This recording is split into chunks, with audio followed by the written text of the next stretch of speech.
Chapter 16. Brixton Road. The council fire had been burning since dusk, a low red pulse in the clearing where the pines leaned inward like witnesses. The elders sat in a half-moon, their faces painted with ash and ochre, each one holding a small bundle of sweetgrass. No one spoke at first. The silence itself was a judgment. The accused man knelt in the center of the circle, his chest and arms painted in red clay. Not the bright red of celebration, the deep, earthen red used only when a life had crossed into dangerous territory. His hands trembled, but he kept his eyes on the ground. Behind him, his wife wailed, a sound that didn't rise so much as break out of her. Two of her sisters held her by the shoulders, whispering to her, trying to keep her from rushing into the circle. His brothers argued with the elders in low, desperate voices, not denying the harm but begging for another path, another way to restore balance. Anything but this. The sachem lifted his hand and the arguing stopped. The drums began, slow at first, a heartbeat, then another. Then a second drum joined, then a third, until the clearing vibrated with a rhythm older than any of them. A chant rose from the elders, not loud, not triumphant, but steady. A song meant to guide a spirit out of the world without letting it wander back. The accused man's shoulders shook. He whispered something, a prayer, an apology, a plea, but the drums swallowed it. Two warriors stepped forward. Their faces were solemn, not angry. This was not vengeance. This was the community protecting itself from a danger that had already taken one life and threatened more. The sachem spoke only one sentence, the formal declaration that the council had reached its decision. The man closed his eyes. The club descended once. The drums stopped instantly, as if the forest itself had been holding its breath. Smoke from the council fire drifted across the clearing, carrying the scent of cedar and sweetgrass. The elders began the low, rhythmic chant meant to close the space, to seal the wound the community had just opened. The wife's cries softened into a kind of keening, a sound that would echo in the trees long after the council left. The circle slowly broke apart. The night did not. Evening in Jewel Town had that particular stillness it gets sometimes, cool, crisp, like the whole place had taken a breath and forgotten to let it out. A mild breeze flipped the leaves so the little trees along Quin Trail Park bent and straightened like they were waving at someone they recognized. The forest canopy moved in slow, deliberate ripples. Quin Trail Park sat just off Brixton Road, which people simply called Brixton Park, the long, winding path hugging the woods. The full moon was too bright, the kind of bright that makes you squint even though it's night, the kind that makes shadows look like they're thinking about getting up and walking around. The fluorescent lights in the parking lot bounced off the chrome and paint of the cars, making everything look a little too clean for a Tuesday. A few skateboarders drifted toward the bowl, ready to break bones in the name of friendship and ego. Over on the court, a group of boys played basketball. At one point, Peter Ellison accused Danny Cranford of fouling him on purpose, which was funny because Peter was the kind of kid who could get fouled by a gentle breeze. "What's with you, dude?" Peter snapped as they finished shoving each other.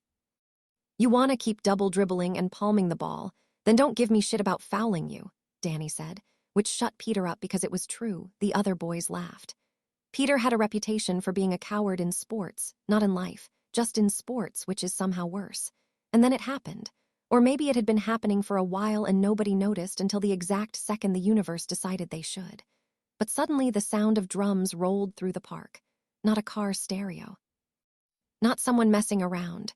Drums, real ones, deep. Old Danny dropped the ball. It bounced once and died. Every boy froze mid-movement, mid-sentence, mouths open like they were waiting for someone to explain the joke. Drums, they all heard drums, then chanting. A lot of voices. Layered, rhythmic, wrong for this place. The boys turned in every direction until all eyes landed on the woods behind the basketball fence. The skateboarders drifted over, drawn by the same instinct that makes people slow down at car accidents. Together they moved toward the running path and the tree line. Someone whispered, and the rest echoed it in their own ways. There's courage in numbers, sure, but there's also relief. The kind that says, thank God I'm not the only one hearing this. Drums and chanting. Bob Laird stood among them, senior, Eagle Scout, top of his class, dating the hottest girl in town, son of the Ace hardware owner. The kind of kid adults point to when they want to feel hopeful about the future. The kind of kid other boys follow without thinking about it. So when Danny and Peter stepped toward the woods, Bob went first, and the rest followed because that's what you do when the golden boy walks into the dark. They walked deeper into the forest, but the sound never changed. It didn't get closer. It didn't fade. It just stayed exactly where it was, like it was waiting for them to arrive. A few boys pulled out their phones, but Bob stopped them. "Don't turn on the flashlights. We're together. Nothing's gonna happen, and the lights won't help. We need to see, just let your eyes adjust to the dark," he said. Two boys swore they saw gray figures moving between the trees. Nobody laughed at them. The voices of the boys, a voice here, tripping grunt there, each voice seemed to get swallowed by the night. Then one boy tripped over a stone. When he bent down, the others noticed more stones, a ring, then another ring, and another.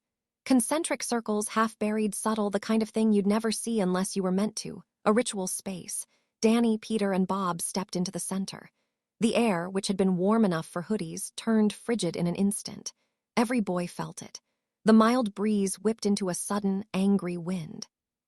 The gray figures, the ones glimpsed earlier, rushed the circle in a vaporous blur. Bob convulsed, dropped to his knees, vomited, and collapsed like someone had yanked the plug out of him. He convulsed. He dry heaved and blacked out. The drumming and chanting continued for a moment, then thinned out, drifting away like footsteps walking deeper into the dark. Then nothing. The boys grouped around Bob the way groups form when a player is injured playing football. The feeling of dread invaded each of their minds, like when people realize an injured player had broken a rib, a neck, or is seriously injured. Two of the boys called 911.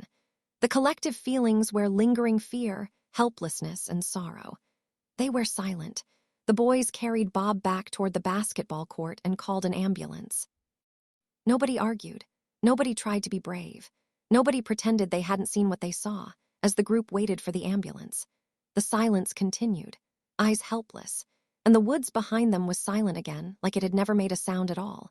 It seemed the entire group of boys waited until Bob was taken away in the ambulance. Some were escorted home by their parents. 3 of the boys who had cars agreed to meet at IHOP, desperate to make sense of what had happened before going home. Others walked in groups. Not one of them chose to walk alone. The policemen who arrived on the scene could do little more than gather names. 12 boys in total had witnessed the event. At the O'Rourke house, the screen door slammed and a mother dropped her phone when she saw her son's face. She sat at the kitchen table, stunned as he tried to explain what had happened. With so many boys involved and the police called, she hung on every word. The Tates and the Burgesses heard similar versions in their cars. Their sons, visibly shaken, could barely form sentences. "There were drums, Mom. There were ghosts." He was puking. There were fucking ghosts. At the Millers, a boy stood in the doorway shaking so hard he couldn't get his boots off. At the Carlsons, the youngest boy couldn't speak at all. He just clung to his father's coat and sobbed. Every house had its own version of the same moment. A child trying to describe something that didn't fit into language. As hard as the boys tried to give an honest account, their parents tried just as hard to anchor the story to something. Was it an animal? Was someone out there? "Did you fall?" But the boys kept repeating the same fragments. It wasn't a person. It wasn't an animal. It was wrong. The story spread before the boys had even stopped shaking. Within minutes, parents were on the phone with each other. Some called the police. The grapevine did what grapevines do, and within hours the whole town had heard about the incident on Highland Avenue and that a policeman had been taken to the hospital. And yes, as you'd expect, one boy, Tim Tillerman, took to Facebook, ensuring that by the next day the universe would know about Brixton Park.